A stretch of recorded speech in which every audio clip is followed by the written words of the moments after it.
me. I am a registered nurse, and I'm also an Army veteran. I served on active duty in the Army Nurse Corps from 1994 through 2000.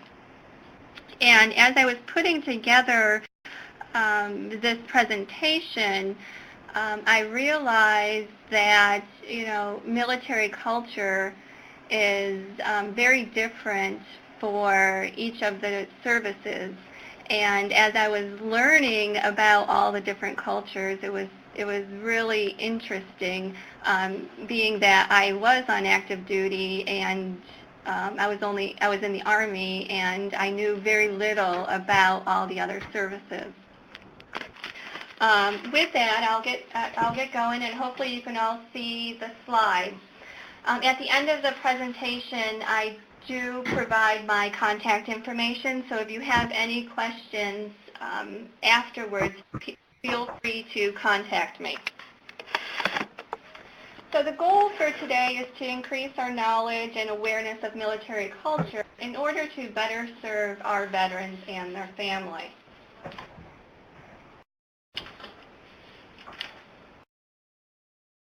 I want to start by first just going over some of the major conflicts that the U.S. has been involved in, starting with World War II, up until our most recent involvement with Operation Iraqi Freedom. And you can also see that the military also supports national and international natural disasters such as Hurricane Katrina, the earthquake in Haiti, Operation Restore Hope. Those are just to name a few, but any other natural disasters that do happen across our country and the world, our military is always there to help.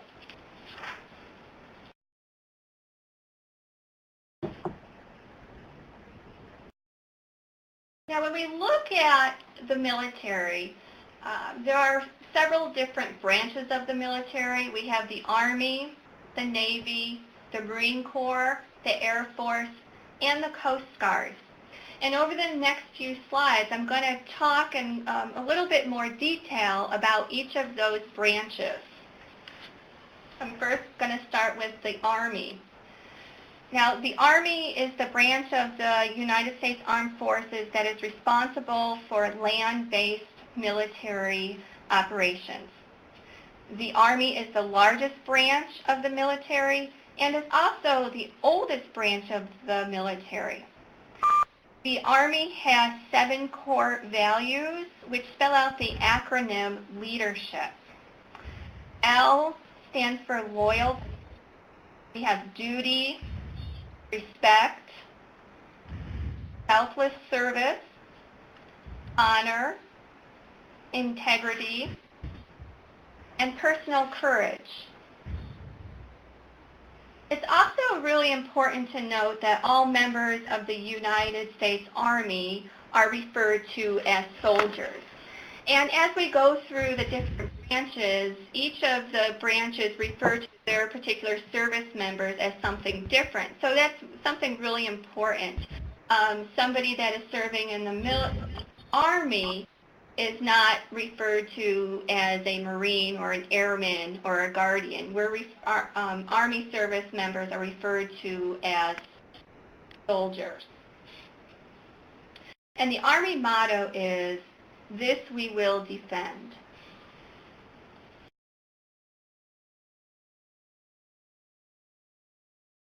We're going to talk a little bit about the Navy. The mission of the Navy is to train and equip combat-ready naval forces capable of winning wars, deterring aggression, and maintaining freedom of the seas.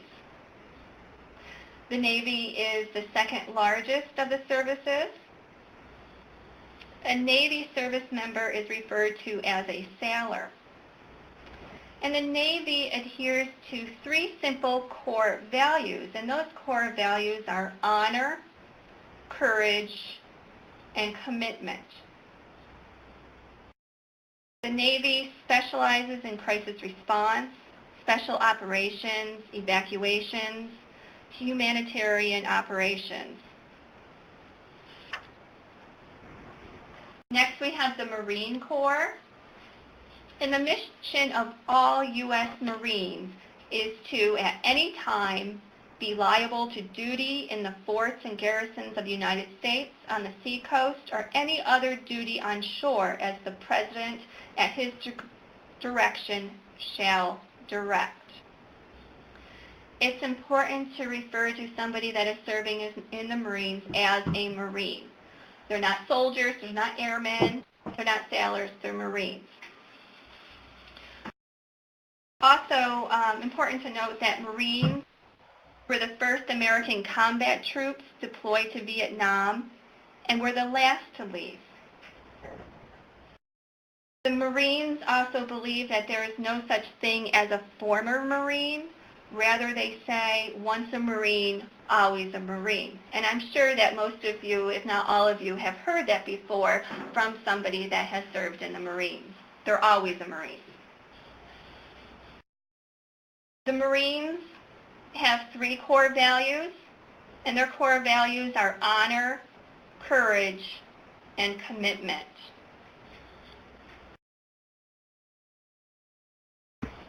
Next, we have the Air Force. Now, the Air Force is the youngest of all the services, and the mission of the Air Force is to fly, fight, and win in air, space, and cyberspace, meaning that the Air Force is responsible for conducting military operations in the air and in the space. The Air Force began as the Army Air Forces during World War II and became an independent branch of the military and a full partner with the Army and Navy in about 1947. And the core values of the Air Force are integrity first, service before self, and excellence in all we do.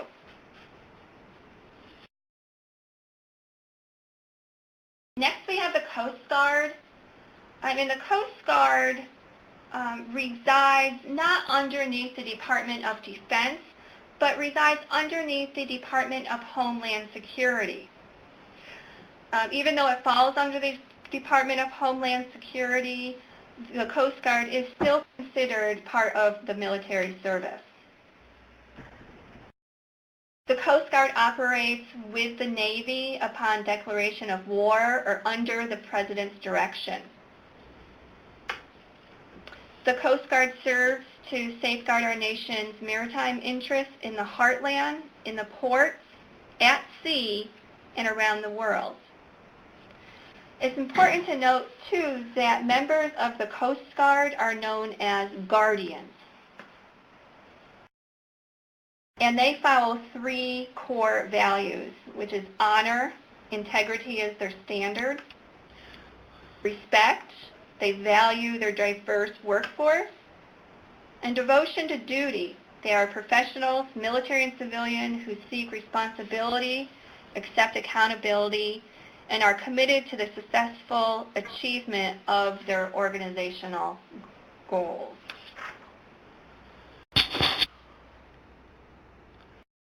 So when working with a veteran from one of the services, it's important to note, if they tell you which branch of the service that they served in, it's important to refer them appropriately, such as, like I said, the Coast Guard, the Guardians, the Army, soldiers, the Air Force, Airmen, Marines, a Marine, and so forth.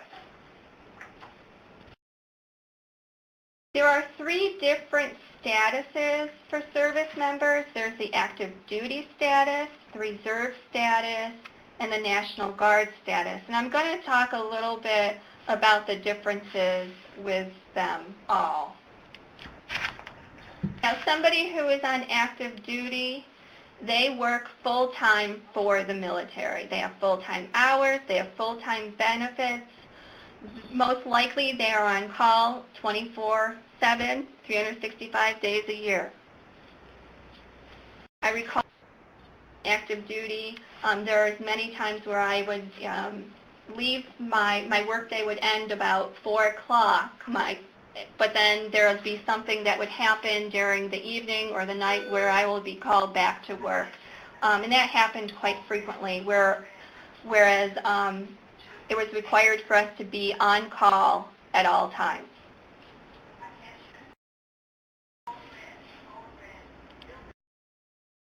So the next is the difference between reserves and the National Guard. Each branch of the military has reserve units. At times, there are service members who are no longer on the active duty component, but they choose to serve in the reserves. For instance, my husband served on active duty for about 15 years, and when he got out of active duty, he then served with the Marines with the reserves for a few years after that. Other people will join the reserves directly, and some may choose after they join the reserves to become active duty service members. In general, service members who are reservists usually spend 1 weekend a month training and attend a 2-week training exercise once a year.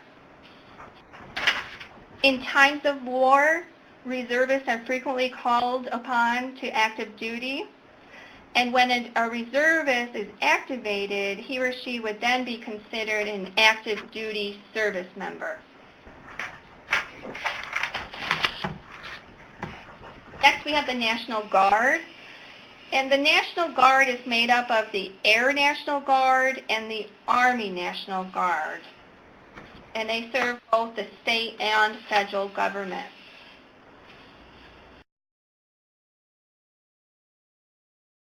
Guard units are combat trained and can be deployed overseas as well as in their home communities. Very similar to the reserves, training for the National Guard is normally conducted 1 weekend per month and 1 to 2 weeks period each year.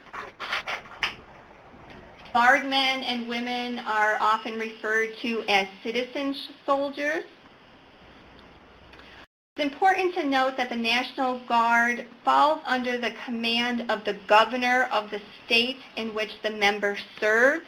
Now, this is very different than the active duty component and the reserve component. Upon agreement with the governor of the state, Guard units can be deployed to other states or other nations in support of emergency or war fighting efforts. Now, since 2001, roughly 50% of both the Air and Army National Guard troops have been deployed to serve in Iraq and Afghanistan.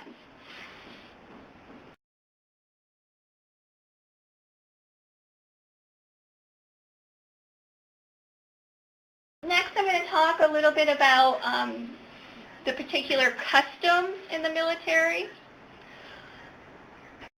The first one is that service members recognize and greet every member of the military. Active duty service members may want to be addressed by their military rank, while veterans are generally addressed as Mr., Mrs., or Miss. One thing that we recommend is that you just ask the person that you may be speaking with, if you're speaking with a veteran on the phone or an active duty service member on the phone, I would ask them how they would like to be referred. The military has an ingrained the tradition of respect into service members, and it becomes a way of life for us. Now, when I got out of the Army, it seemed very strange to me for somebody to call me by my first name as opposed to calling me by my rank and my last name. But over the years, I've gotten used to that. Now, if somebody calls me by my rank and my last name, that feels very strange to me. But when I first got out of the service, it was very strange to me to be addressed by my first name. And at that time, I probably would have, if somebody asked me how I would have liked to be addressed, I most likely would have said, please address me by Miss Stevenson. Now today, that's much different. Anybody, I tell people, just call me Krista.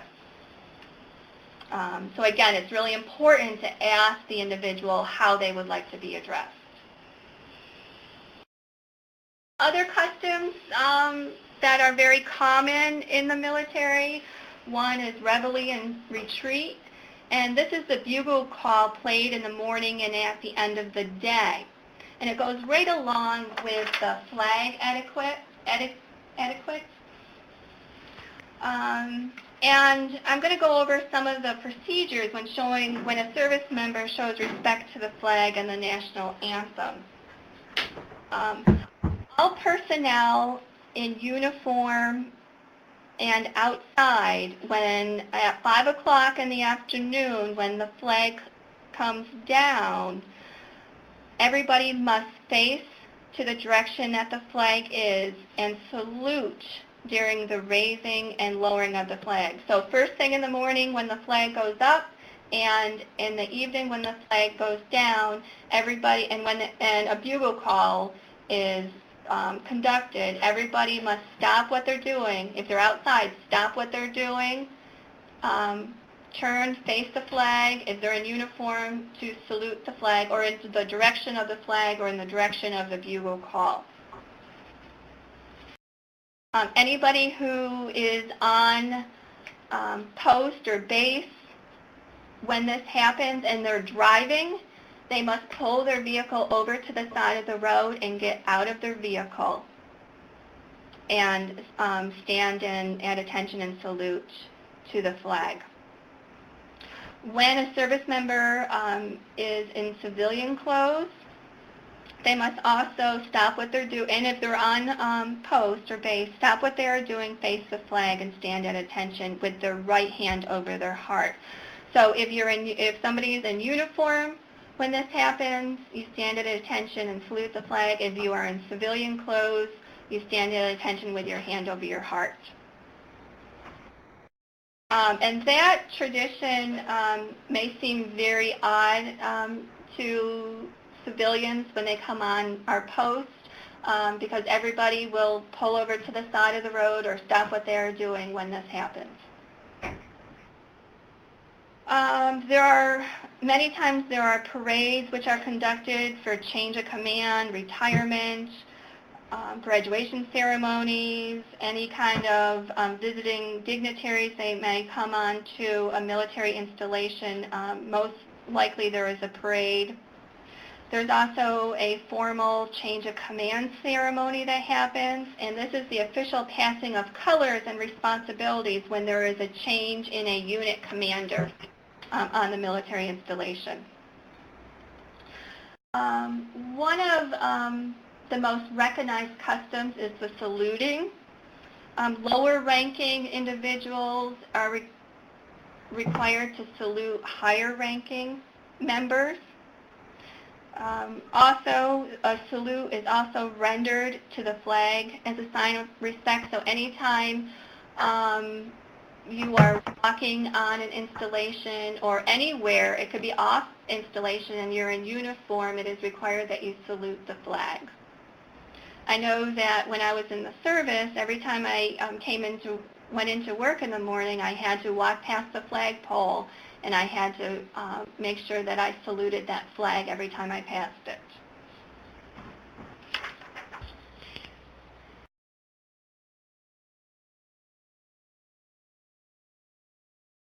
Within the military, there is a rank structure. We have the enlisted rank structure.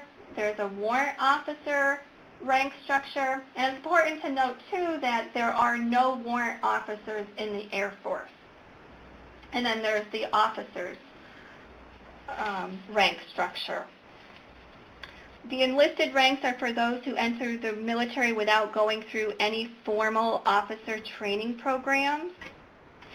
Education level of somebody who is enlisted ranges from being right out of high school to having a graduate degree. As enlisted personnel progress through the ranks, their leadership responsibilities increase significantly. The responsibility is recognized formally by the terms of non-commissioned officer and enlisted members are referred to by their pay grades, such as an E1, which is a private, up to an E6. Now, a warrant officer is a highly specialized expert in their particular career field. Their purpose is to provide specialized knowledge and instruction in their primary specialty. For example, traffic analysis technician. A lot in the Army and Army National Guard, most of the helicopter pilots are warrant officers. Now, characteristics of officers. An officer, generally, they have a minimum of a bachelor's degree. Additional advanced degrees are encouraged to continue to be promoted. For instance, when I was in the Army, in order for me to be promoted to a major, it was required that I receive my master's degree. Each branch of the military has their own officer school, officer candidate school. These courses generally last from 10 to 7 weeks and include classroom instruction in military subjects. They also include physical training and also leadership training. Commission ranks are the commissioned officers are the highest ranks in the military. The officers hold presidential commissions and are confirmed in their ranks by the Senate.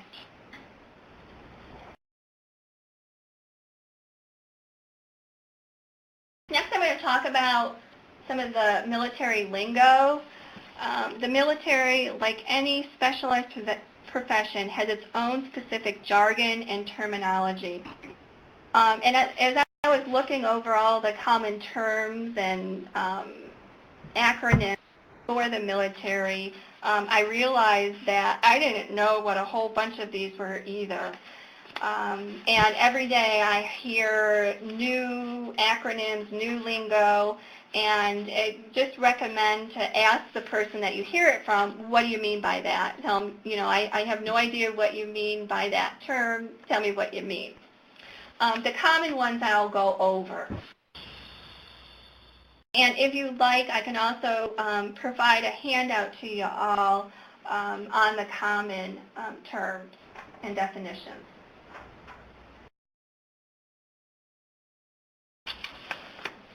The next couple of slides have some of those common terms. For instance, the ACU, BDU is commonly referred to as the Army Combat Uniform or the Battle Dress Uniform. You'll hear a lot of people say, they're BDUs. That's the Battle Dress Uniform. That's the uniform that they wear every day. All is referred to absent without leave. A base is referred to an Air Force or a Navy installation, whereas a post is referred to as an Army installation. We got battle rattle, and that's the body armor that service members wear. A camp is the Marine Corps installation, so you have a base, a post, and a camp, and depending on the service, depends on what they call it.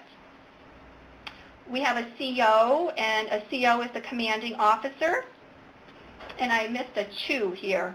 A CHU is a containerized housing unit. You might hear somebody call it a CHUville, which is a base consisting of a large number of CHUs.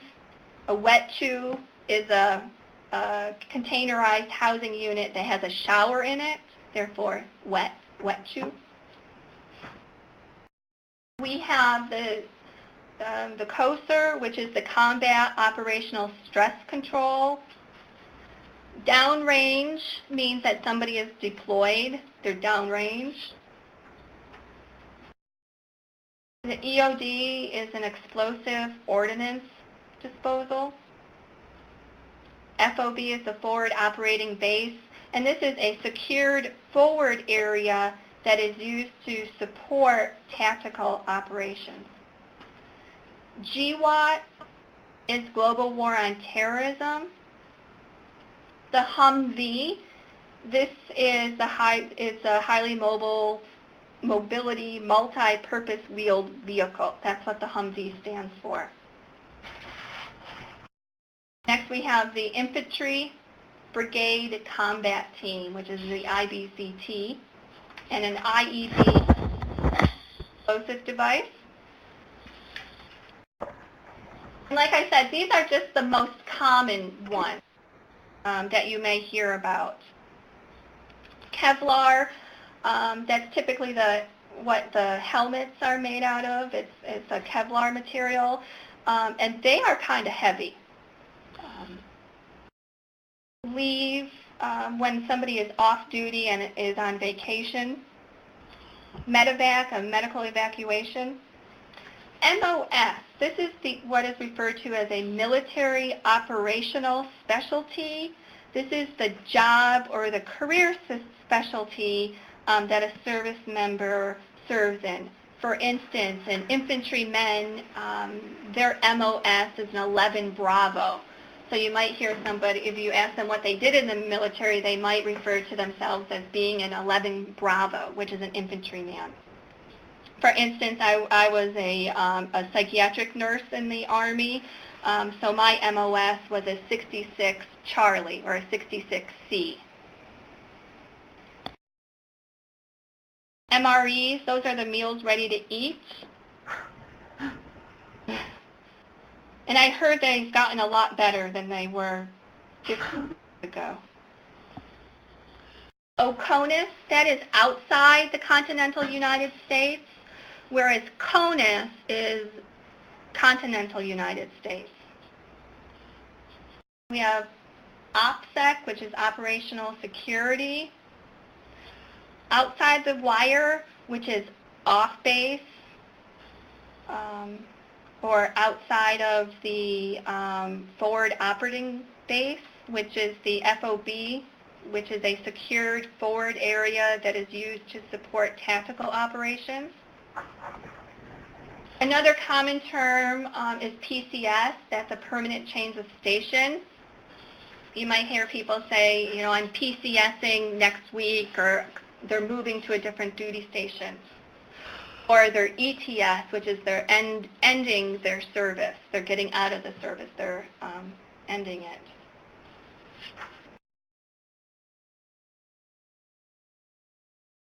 Oh, let's see here.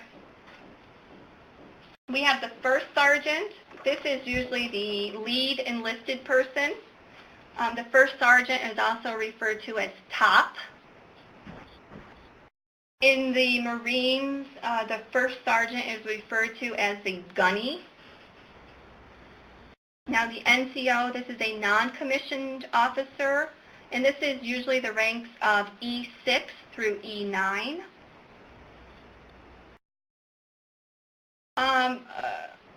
Another term that I hear more and more frequently, though when I was in the service, we never used this term, but the term taking the pack off. This means leaving mentally and physically from combat. So they're getting out of, they're leaving, returning home. Top cover, making sure that your boss looks good. Another one that we hear a lot is RIP, rank has its privileges. Now, the military system is a very hierarchy system. Leaders placed in charge of units in the military structure are the ones that exercise control. And these leaders are either the officers or the non-commissioned officers. We have the next one is the Army National Guard. And then we have the Air National Guard. And the last term here that is common in all the services is HUA, though each service may pronounce hua a little bit differently. Some services say ura, not hua. But hua is a universally understood word. Nobody quite knows where that term originated from, but there is one story that I'll share with you about the term, and which happened on D-Day in 1944 on Omaha Beach. There was a General Cota. He was from the 29th Division, Assistance Division Commander. He was jogging down the beach toward a group of Rangers, and he asked this group of Rangers where their commanding officer was, and they pointed to him and said, "Down there, sir." General Cota reportedly followed their direction and on his way down the beach said, "Lead the way, Rangers." The Rangers from this battalion reportedly said, "Who, us?" questioning the general, and the general thought he heard "who-wa," not "who us." And this particular general was so impressed with the cool and calm demeanor of these Rangers that he really liked their cool term, hua, and he decided to make that term a household name. So that's just one of the stories behind that term, hua. Now that term hua can mean several different things depending on the situation. It can mean I agree or I don't agree. If somebody, or yes or no. So there's many different meanings to that word hua.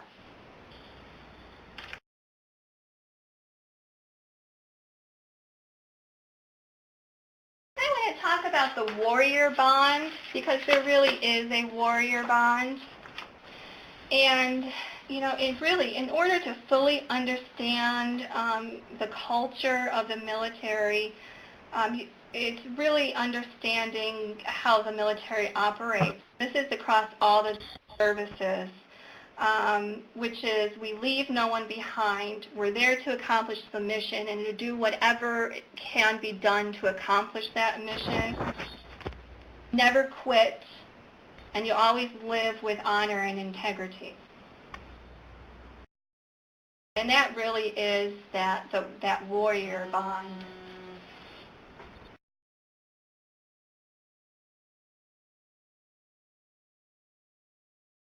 Next, people join the military for a wide range of reasons.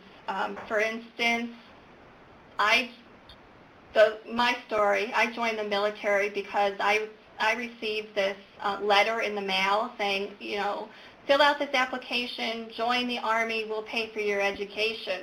I'm like, oh, well, this is cool. So I did that, and then my mother said no daughter of mine will ever join the military. And being the 17, 18-year-old defiant daughter that I was, said, oh yeah, right? And so I joined the military because, but other folks joined it for other different reasons. So I joined it, also for school. People join because they don't see any other option, or it's a long family tradition for them to join. Like I said before, each branch of the military has their own versions of training. Camp. There is a commitment or responsibility that goes along with joining the service. There are long hours, whether deployed or not deployed. The combat experience can be intense, and usually is intense, and can affect members very differently. One of the biggest challenges that any service member faces is the reintegration after they've been deployed. Long deployments from home are difficult for all service members, especially if they spend time in a combat zone or witness traumatic events. Now I'll have to say, for myself, I was not in a combat experience, though I was deployed to Korea, and I spent a year in Korea. which was a year by myself away from my family. And so when I came back to the States, it was a reintegration for me too, because it was very different coming back after spending a whole year in a very different culture. We know that some members will have physical and emotional disabilities, from those orthopedic injuries to traumatic brain injuries to post-traumatic stress disorder. And it's important to note, too, that though every person will have some integration difficulties, not every service member will have a physical or emotional difficulty. So that's one point that I really want to make, is just because somebody's been in combat does not necessarily mean they suffer from a mental illness. We know, too, that deployments are very stressful for everyone in the family. And spouses have to deal with a lot when their loved ones are deployed. Children must also cope with a parent being away and when their parent comes back. There is a high rate of separation and divorce that exists among the veteran population. It's important to note, too, that the VA offers many benefits and services to members and help people return to civilian life. I do want to share some information with you about who is a veteran, what is a veteran, and who is eligible for care in the VA. For instance, I am a veteran, but due to the time period that I served, and I am not eligible for care in the VA.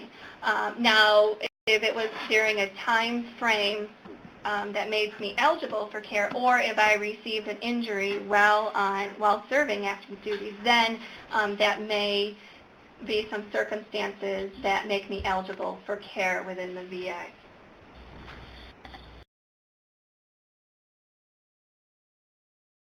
Now, there is a federal definition for a veteran, and under federal law, a veteran is anyone who served active duty in the armed forces of the United States. And this is information about the VA. Now, the VA is broken up into 3 different administrations. We have the Veterans Health Administration, we have the Veterans Benefits Administration, and then we have the National Cemetery Administration. And the Department of VA is very proud of its noble and sacred mission to serve veterans by providing them with a great variety of benefits and opportunities. And the VA offers many services and benefits to meet veterans' needs. The Veterans Health Administration is responsible for providing veterans quality, efficient, and accessible health care at the healthcare systems in the United States. VA Healthcare offers a variety of services, information, benefits. VA operates more than 100 sites of care, and these include hospitals, community clinics, community living centers, readjustment counseling centers, which are vet centers, and there's also various other facilities. One of the things I want to note too is some of the special health care benefits that are eligible for veterans. Reservists, and this is particular for reservists and National Guard members. Now, reservists and National Guard members who are called to active duty by federal executive order may qualify for VA health care veterans benefits. And returning service members, including these reservists and National Guard members who serve on active duty in a theater of combat operations, have a special eligibility for hospital care, medical services, and nursing home care for 5 years following discharge from active duty. Now, there are so many different benefits offered to veterans that the best way if somebody is inquiring about VA benefits, the best thing is to refer them to the VA. The VA has a great website about their benefits. There's also a booklet that the Veterans Benefits Administration has that goes over the eligibility requirements. Also, every single VA medical center has a Veteran Service Center, and there's representatives that work within those Veteran Service Centers that can assist a veteran with determining whether or not they are eligible for care.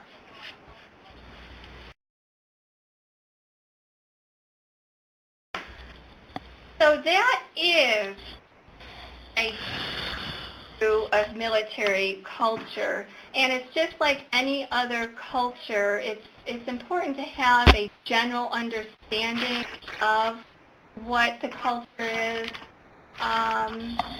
If there's something that somebody says or some other actions and you don't really understand what it is, just ask that person. There's many times that I will say an acronym that somebody doesn't understand, and it just flows out of my mouth. But it's important to ask. Or if I hear an acronym from another service member, I'll ask them, I'm like, what do you mean by that? So that's important just to ask. Another is remember that each service member, depending on the branch that they in, are referred to something different. For instance, the Army, an Army service member is a soldier. Somebody that's serving in the Marines is a Marine. Air Force is an airman. Somebody in the Coast Guard is a guardian. This last slide here has my contact information. And I just noticed I put my home telephone number on there and not my office telephone number. My office telephone number is 585-393-7947. So if you do call me at home, I will answer. I will take your call. I'll answer your question. It's not a problem. Also, my email's there. Because I do a lot of traveling, sometimes it's best to get a hold of me via my email. Now, at this time, I'll open it up for anybody that has any questions.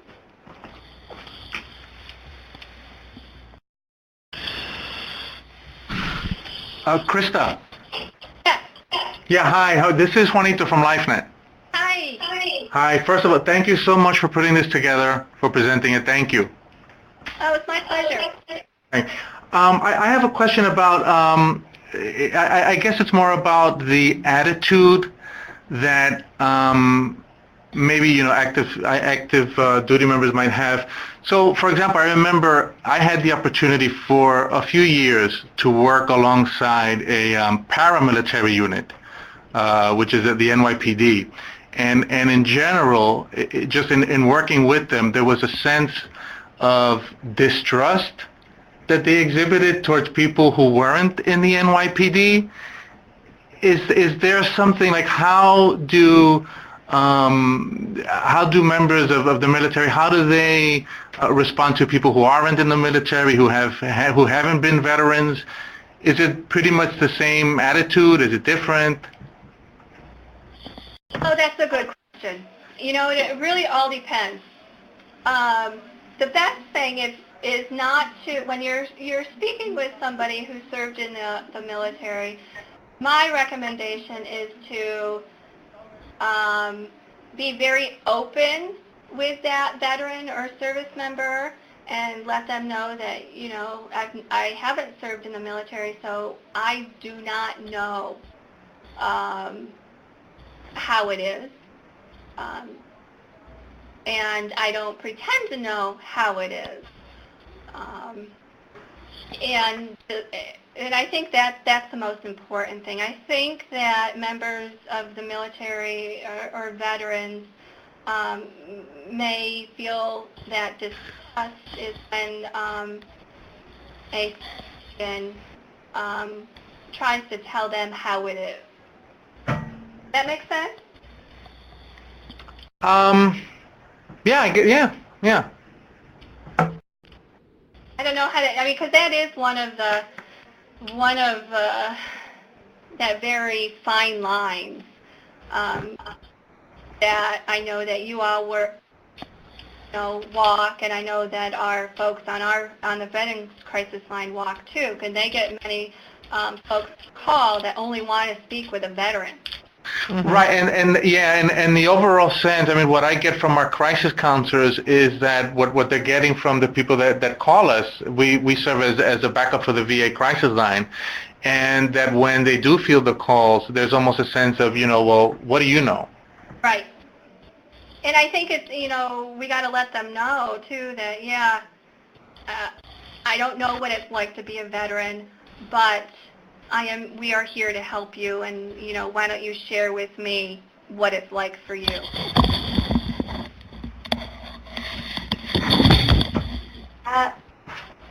I press anything? No, you just go ahead. Hi, Krista. My name is Carolina. I also want to thank you for the presentation. And I was just wondering if you could touch a little bit on what resources are available for veterans who have mental health issues, who are in emotional distress, who might have problems with substance abuse or anything like that. Like, what resources are available through the VA for those veterans? But we do have all of these resources, and the best thing to do is refer them to the suicide prevention coordinator at the VA medical center closest to them, because that suicide prevention coordinator knows what services are directly available at their particular VA. And if a particular service is not available at their VA, that suicide prevention coordinator knows how to get that veteran the services that they need. The VA has the full range of mental health services, but each VA, the type of services at each VA may vary, and it's that suicide prevention coordinator who has that knowledge about what's offered at their medical center. And the VA has a resource guide. Are you familiar with the resource guide on how to get the contact information of the suicide prevention coordinator? Yes, we have all the information available to us. Okay, great, because that's the best bet. In contact with that suicide prevention coordinator. Thank you. Hi, Krista. My name's Maureen. I have a question. I have quite a few veterans that call that, maybe have VA insurance or maybe they don't, but they're feeling suicidal because very often they don't have money, they don't have a job. Do you guys do job connecting or? We do a vocational service. And again, that would be the suicide prevention coordinator will be able to assist with any type of vocational, in getting that person connected with any type of vocational services. Okay, good. Thank you. Mm-hmm. Hi, Krista. My name is Diana. I'm also from LifeNet. I've actually experienced something different from what Juanita describes, in that I have a lot of veterans who are furious with VA services, and they feel like they are jerked around. And it takes 4 to 6 weeks for them to get any help. Can they walk into the VA medical center to be seen? Unfortunately, that is some comments that we get a lot from our veterans. I would recommend that they call the suicide prevention coordinator, or you connect them with the suicide prevention coordinator, because our coordinators have worked magic on getting these veterans seen. Okay. right, Because same day. Yeah. We work magic. I get veterans seen the same day that they've called.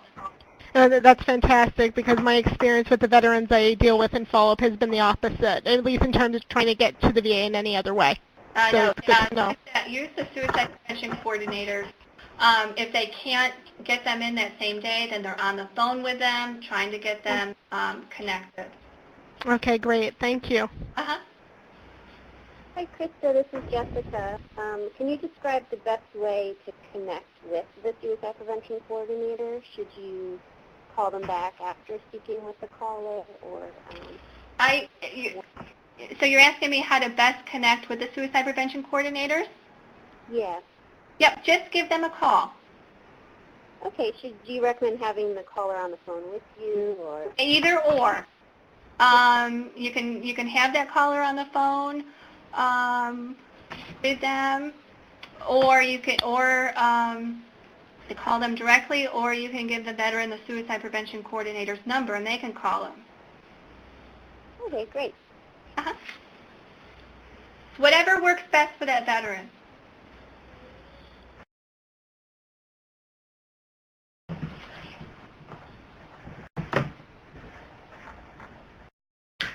Yeah, I just have one other question, and I guess this is more for Jessica. When will this be available for everyone else to see, and will it be accessible via the National Suicide Prevention Lifeline website?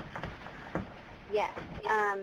Since it's near the end of the week, I will expect to have it posted by midweek next week, and it will be available on the members-only website. And the username and password for that website is found each week in the weekly report that gets sent to you.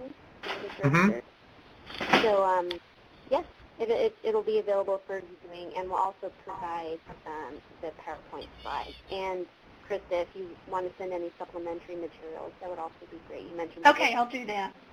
Yeah. We'll work hard to get it up as soon as possible. So this is a really fantastic presentation. Thank you.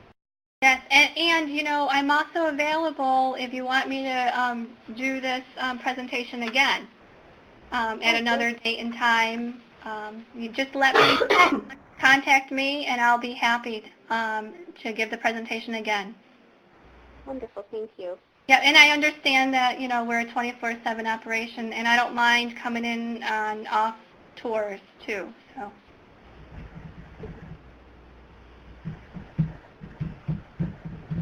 Great. Any other questions? No, thank you. Yep, thank you very much. Thanks very much. Thanks a lot.